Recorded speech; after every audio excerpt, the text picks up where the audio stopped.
ಇವತ್ತು ಬೆಳಗಾವಿಯ ಸಾಹಿತ್ಯ ಭವನದಲ್ಲಿ ಮಾಧ್ಯಮಗೋಷ್ಠಿಯನ್ನು ಕರೆದಿದ್ದು DCC ಬ್ಯಾಂಕಿನ ಕುರಿತಾಗಿ ನಿನ್ನೆ ಒಂದು ಮೀಟಿಂಗ್ ಮಾಡಿದರು. DCC ಬ್ಯಾಂಕಿನ ಅಧ್ಯಕ್ಷರು ಎಲ್ಲ ಸರ್ವ ಸದಸ್ಯರಾದಿಯಾಗಿ ಸುಮಾರು 700 ಕೋಟಿ ರೂಪಾಯಿಗಳನ್ನು ಫ್ಯಾಕ್ಟ್ರಿಗಳಿಗೆ ಲೋನ್ ಕೊಡ್ತೀನಿ ಅಂತಕ್ಕಂಥ ಅಜೆಂಡಾವನ್ನು ನಿನ್ನೆ ಪಾಸ್ ಮಾಡಿದ್ದಾರೆ. ನಮ್ಮ ವಿರೋಧ ಏನಂತಂದ್ರೆ, ನೀವು ಲೋನ್ ಕೊಟ್ಟಿರ್ತಕ್ಕಂಥ ಕಾರ್ಖಾನೆಗಳಿಂದ ಆ ಲೋನನ್ನು ರಿಕವರಿ ಮಾಡೋ ಸಾಮರ್ಥ್ಯ ಇದ್ರೆ ಲೋನ್ ಕೊಡ್ರಿ, ನಮ್ಮದು ಅಭ್ಯಂತರ ಇಲ್ಲ.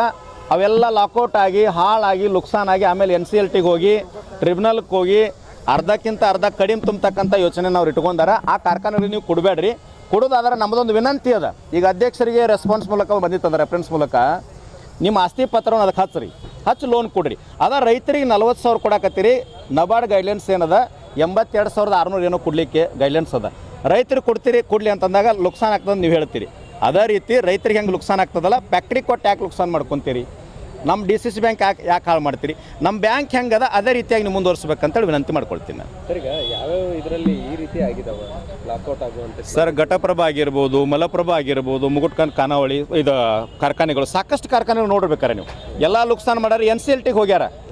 NCLTಗೆ ಹೋಗಿ ಆಮೇಲೆ ಒನ್ ಟೈಮ್ ಸೆಟಲ್ಮೆಂಟ್ ಮಾಡಿಕೊಂಡು ನಮ್ಮ DCC ಬ್ಯಾಂಕ್ ಹಾಳು ಮಾಡ್ಲಿಕ್ಕತ್ತಾರೆ. ಮತ್ತು ಅಂಥವ್ರಿಗೆ ಸಾಲ ಕೊಡತ್ತೆ. ಅಂಥವ್ರಿಗೆ ಸಾಲ ಕೊಡ್ತಾರೆ. 300 ಕೋಟಿ ರೂಪಾಯಿ ಸಾಲ ಕೊಡ್ಲಿಕ್ಕೆ ಒಂದೇ ಬ್ಯಾಂಕ್ ಬರಂಗಿಲ್ಲ ಸರ್. ಬ್ಯಾಂಕರ್ಸ್ಗಳ ಮೀಟಿಂಗ್ ಆಗಬೇಕು. ಧಾರವಾಡ ಮತ್ತು ಈ ಕಡೆ ಬಿಜಾಪುರ, ಬಾಗಲಕೋಟೆ, ಮಂಗಳೂರು 4-5 ಬ್ಯಾಂಕ್ ಕೂಡಿ 300 ಕೋಟಿ ರೂಪಾಯಿ ಸಾಲ ಕೊಡ್ಬೋದು. ಬ್ಯಾಂಕರ್ಸ್ ಮೀಟಿಂಗ್ ಆಗಬೇಕು. ಇವರು ಒಬ್ಬರ ಅಜೆಂಡಾ ಹೆಂಗೆ ಪಾಸ್ ಮಾಡ್ಲಿಕ್ಕೆ ಹೋಗ್ತಾರೆ?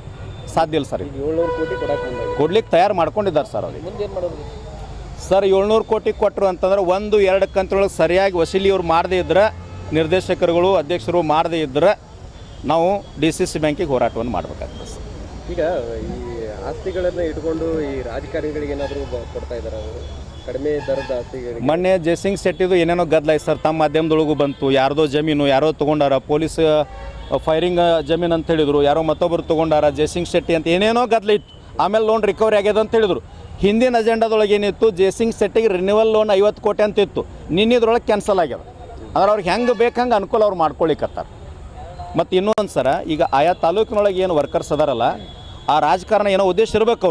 ಅವ್ರನ್ನ ತೆಗೆದು ಬೈಲೊಂಗಲ್ ಹಾಕೋದು, ಈ ಕಡೆ ಅವ್ರನ್ನ ತೆಗೆದು ಖಾನಾಪುರ ಕಡೆ ಹಾಕೋದು, ಖಾನಾಪುರದವ್ರ ತೆಗೆದು ಅಥಣಿ ಕಾಗವಾಡ ಕಡೆ ಹಾಕೋದು, ಈ ರಾಜಕೀಯ ಉದ್ದೇಶವನ್ನು ಬಿಡಬೇಕು.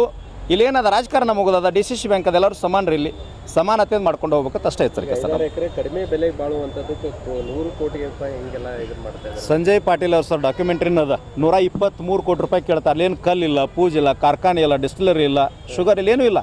123 ಕೋಟಿ ರೂಪಾಯಿ ಅಜೆಂಡಾ ಬಂದದ. ಅವರು ಅರ್ಜಿ ಬಂದುಬಿಟ್ಟದ ಈಗಾಗಲೇ. ಅದಕ್ಕೆ ಇವ್ರು 6 ಎಕರೆ ಸರ್.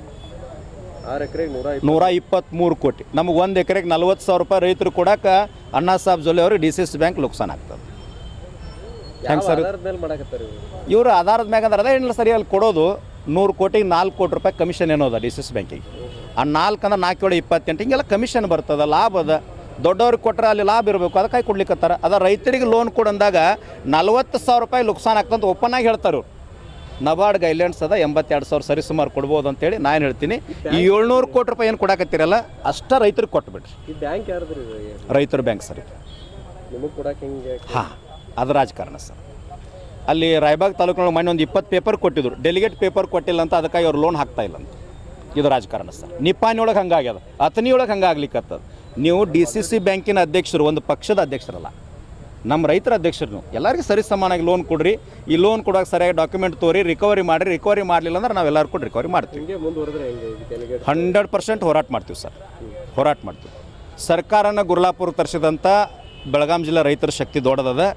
ನಾವು ವಿನಂತಿ ಮಾಡ್ಕೊಳ್ತೀವಿ, ಗೌರವ ಕೊಡ್ತೀವಿ. ಅದಕ್ಕೆ ನೀವು ದುರುಪಯೋಗ ಮಾಡ್ಕೊಂಡ್ರಿ ಅಂತಂದ್ರೆ ನಾವು ಎಚ್ಚರಿಕೆ ಮೂಲಕ, ಹೋರಾಟದ ಮೂಲಕ ಎಚ್ಚರಿಕೆ ಕೊಡಬೇಕಾಗ್ತದೆ ಸರ್. Yes sir.